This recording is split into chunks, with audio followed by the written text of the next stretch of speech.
వ్యక్తి నిర్మాణం ద్వారా జాతి పునర్నిర్మాణమే లక్ష్యంగా ఆర్ఎస్ఎస్ పనిచేస్తుందని ఆర్ఎస్ఎస్ జిల్లా గో సేవ ప్రముఖ్ సంతోష్ అన్నారు.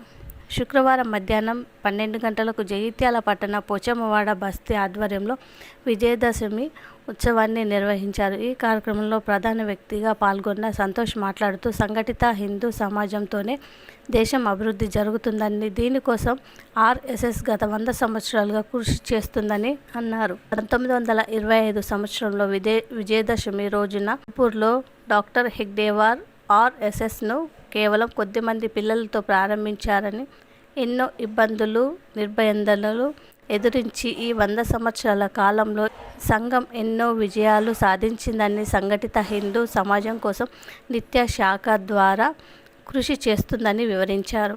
ప్రపంచ దేశాలు హిందుస్థాన్ అంటాయి, కానీ మనం భారత్ అంటాం. భారతే, కానీ ఇది అంతకు ముందే హిందుస్థాన్, హిందువుల దేశం. కాబట్టి మనకు పురాణాల్లో తెలియజేసినటువంటి దసరాకు సంబంధించినటువంటి 2 విషయాలు చెప్పుకుంటాం. ముఖ్యంగా మనకు స్వతంత్రం వస్తే ఇప్పటికీ కూడా నిజమైనటువంటి యొక్క వ్యక్తుల ఫోటోలు మనకు కనబడట్లేదు. ఎవరిది? గాంధీ, నెహ్రూ ఫోటోలు మాత్రమే మనకు కనబడతాయి. నిజానికి బ్రిటిష్ వాళ్ళు చెప్పినటువంటి విషయం ఏంటంటే, గాంధీజీ, నెహ్రూల వల్ల మేము స్వతంత్రం ఇచ్చి వెళ్ళడం లేదు. ఒక భగత్ సింగ్, ఒక సుభాష్ చంద్రబోస్, ఇటువంటి వాళ్ళ యొక్క కారణంగానే మేము స్వతంత్రాన్ని మీకు ఇచ్చి వెళ్తున్నామని చెప్పారు.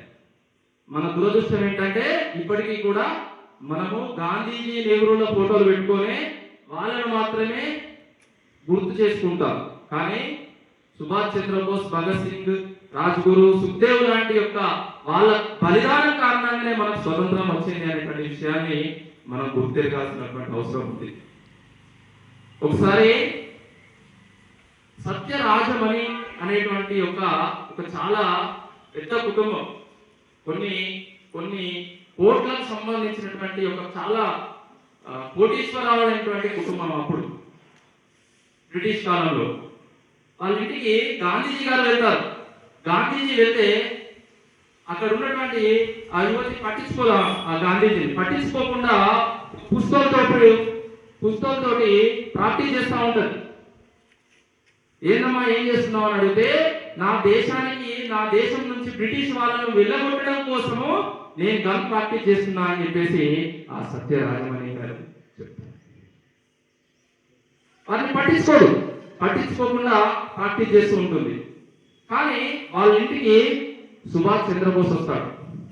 సుభాష్ చంద్రబోస్ వచ్చినప్పుడు ఆమె తన దగ్గర ఉన్నటువంటి నగలన్నీ కూడా సుభాష్ చంద్రబోస్కి ఇచ్చి, మీరు ఈ స్వతంత్రం కోసం పోరాడుతున్నారు, ఇవి మీ దగ్గర ఉంటే ఉపయోగకరంగా ఉంటుంది అని చెప్పేసి ఆ యొక్క సత్యరాజమణి ఆ నగలన్నింటినీ కూడా స్వతంత్రం కోసం మీరు పనిచేస్తున్నారు కాబట్టి ఇవి మీకు ఉపయోగపడతాయని చెప్పేసి చెప్పి వారికి పంపిస్తుంది.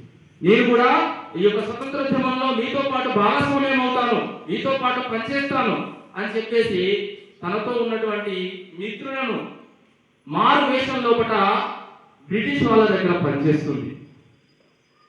బ్రిటిష్ వాళ్ళ యొక్క ప్రతి ఒక్క ప్లానింగ్ సుభాష్ చంద్రబోస్ చెప్పడం కోసము తనే స్వయంగా తన మిత్రులను మారువేషం లోపల వాళ్ళ దగ్గర ఉంచడం జరుగుతుంది.